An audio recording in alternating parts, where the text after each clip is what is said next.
Hi, from Teacher Melissa, and today I want to talk to you about all these upcoming American holidays we have and what your plans are for teaching. So, maybe you're planning on taking some time off for the holidays, much needed time with your family. Maybe you're planning on teaching a little extra those times that maybe you're off from your brick and mortar school or off from your other job so that you can get a little extra cash in for those holidays. Whichever way you go with that, I want to encourage you to have a clearly defined set of boundaries ready to go for these booking times. So, here are my suggestions to make sure that you're teaching exactly the amount of classes you would like to teach. First of all, go ahead and get your family calendar, your school calendar, your kids' school calendar, maybe even your church calendar out and start filling that in your own little get yourself a VIP kid bookings calendar, just an old calendar page. Now, I know you're thinking, well, I don't know when my kid's Christmas concert is. I don't know when the church Christmas party is. Believe me, most of the time, especially for a school calendar, those concerts and things were set way at the beginning of the year. Just because your kid's band teacher didn't tell you yet, just because your principal didn't tell you yet, just because your pastor did not tell you yet when those Christmas parties and concerts were, doesn't mean they aren't on a calendar somewhere. You need to find out what they are. Go to the school website, go to the church website, call the church secretary, check with your family, check with your husband, check with your wife. When is their work Christmas party? Somebody already has that all booked. They just haven't told you yet. You need to dig in and find out when those are so that you don't accidentally book something for that time period. So be thinking also these evening parties can in personal parties can really make teaching super early on Saturday or Sunday morning really difficult. So if you know you're going to hubby's office party and it always runs really late, or you find out that they have booked a spot at a restaurant that's an hour from your house, you have to drive home an hour afterwards, those timing things, you have to keep those into consideration. Are you really going to do that 4 a.m. class Saturday morning and do 10 in a row? So get those things on the calendar, your personal, family, school, church, work, holiday parties from now all the way through New Year's. Get them on the calendar and be thinking about how those will interact with whatever schedule you're going to be teaching regularly with VIP Kid. Now, on that note, also discuss with your family. You might be thinking, I'm going to work a ton over Christmas break. Like me, I'm a brick and mortar teacher. I want to teach a ton over Christmas break. That might be great. I'm going to rake in some extra cash. But I do need to be careful and talk with my husband. How do you feel about me working these extra hours? Is there anything you want to do while I'm off work? Talk to your kids. Are you guys okay sleeping in while I teach a little bit longer in the mornings? Or do you not want me to teach? Is there certain times you want me to be off? We do need to be cognizant and thinking and feeling about our family's feelings about how much we're teaching over a holiday, because we all have unrealistic expectations of holidays and what a great family time we're going to have, and a lot of times that's so. But if you spend too much time working and your kids and your husband feel like it's cutting into your time, then that is not going to go over very well with them. Okay?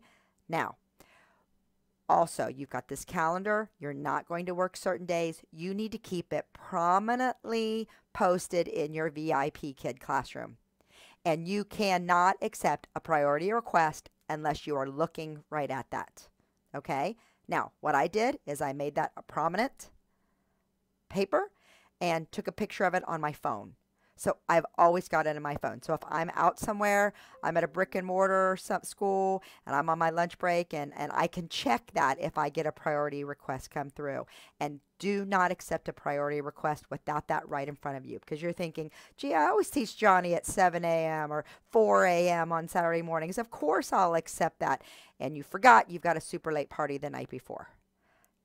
Or your daughter has a sleepover for her Girl Scout troop for Christmas or something. So make sure you've always got that right in front of you. Now here's the kicker. You've got it planned out. You've talked to your family. You've got all the family stuff on the calendar, all the church stuff, all the school stuff, all the work stuff. You've got it all on the calendar. Stick with it. Trust me, it is not worth it, even for Susie. Even for little Susie that started out with you in pre-VIP and now she's at level 6 and she doesn't have any other teacher. And okay, Susie's going to come back to you. It's okay to take a few days off away from Susie. Is Susie's mom going to be offended if I say no? Okay, who's more important to offend, to not offend? Your husband, your boss, or Susie's mom? Now, I'm not trying to be harsh here, but if they really, really, really want you as a regular teacher, they're going to give you a few days off, and they're not going to be upset about it, okay? If maybe they are seeing some other teachers, and it's nice just for them to have a little break. There are tens of thousands of new students out there just waiting for a chance to be your new regular student. So it's okay to refuse priority requests. Now, I know the priority booking has changed quite a bit and we're just getting flooded with priority requests, but I'm talking about the ones from who you know are your regulars and you've decided not to work a block that they usually book. So, starting now, I would start putting in feedback to those very, very special regulars. I say something like this. There are many American holidays over the next few weeks. As the mom in my home, I have many holiday duties. Because of these holiday duties, my teaching times will be different in November and December. I hope you can find a class time that is convenient for your family. Many thanks. So that's what I put in feedback. I'm typing that. I've got it like on a Google Doc, and I just copy and paste that into end of every one of my feedback of my very regulars. I don't tell brand new students that if I've only had them 2 or 3 times. You know, I don't say anything about my schedule, just what's open on my bookings page is what is open, okay? But if it's a really regular, I will do that. If it is a really, really, really regular, I've got like 3 or 4, like I am letting them know everything. And I'm going to say, please priority book me on Saturday or Sunday before 7 or whatever if I know I'm not going to have a time, all right? So say that in feedback. All right, now, do all this, take some time off. You're going to be getting lots of priority bookings, and you're going to say similar to what I just said. Don't give them every little time slot you have open, but when you refuse, you can click for an explanation why. And the first, maybe the second time they try to priority book and I can't, I'm going to type the same thing. There are many American holidays in November and December. I have many family duties for these holidays. Family duties is a good term to use. They understand family duties for holidays for the most part because they have family duties for a special holidays. You might say there are many special holidays in November and December. And talk about your family duties, okay? Please choose a time in my schedule. Now, if they just keep flooding you, you don't have to answer every single one. Be polite. Answer the first couple of them from your regular students. If you're getting floods of priority requests from people you've never had, just let them go. Okay? Now, here's where you've got to do this with your regulars. One more thing. Do not feel guilty if you cannot teach little Susie on that one day you promised you'd be off. Oh, okay, but I'm just going to do just one. It's Susie. I have to do just one. Don't break your rule, but don't feel guilty.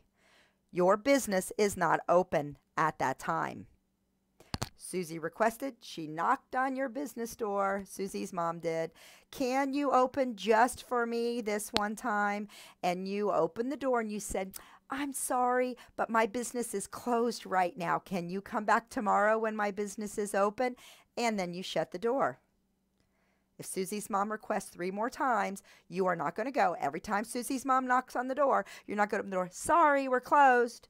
Sorry, we're closed. Sorry, we're closed. Don't do that every single time. Tell Susie's mom you're closed. Come back during open hours.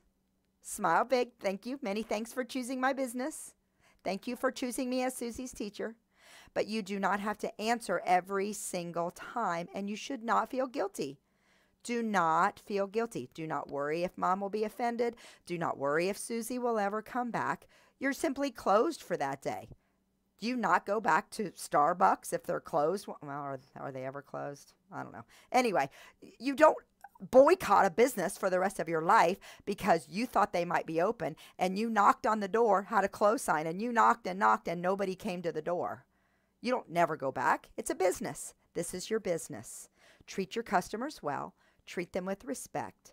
Tell them why you will not be open. Put your little sign on the door, closed for the holidays, and then go enjoy your family and your time off. And if you do want to work a lot of extra hours, put a note on your business door. I will be open extra hours. I did that for Thanksgiving. I'm off my brick and mortar school. I'm working a ton of hours for Christmas money. So I'm working a ton of hours, and I put in my feedback, I'm going to be open extra hours. So set those boundaries as wide or as narrow as you and your family and your calendar permits.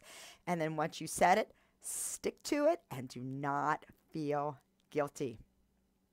Happy holidays coming up to you.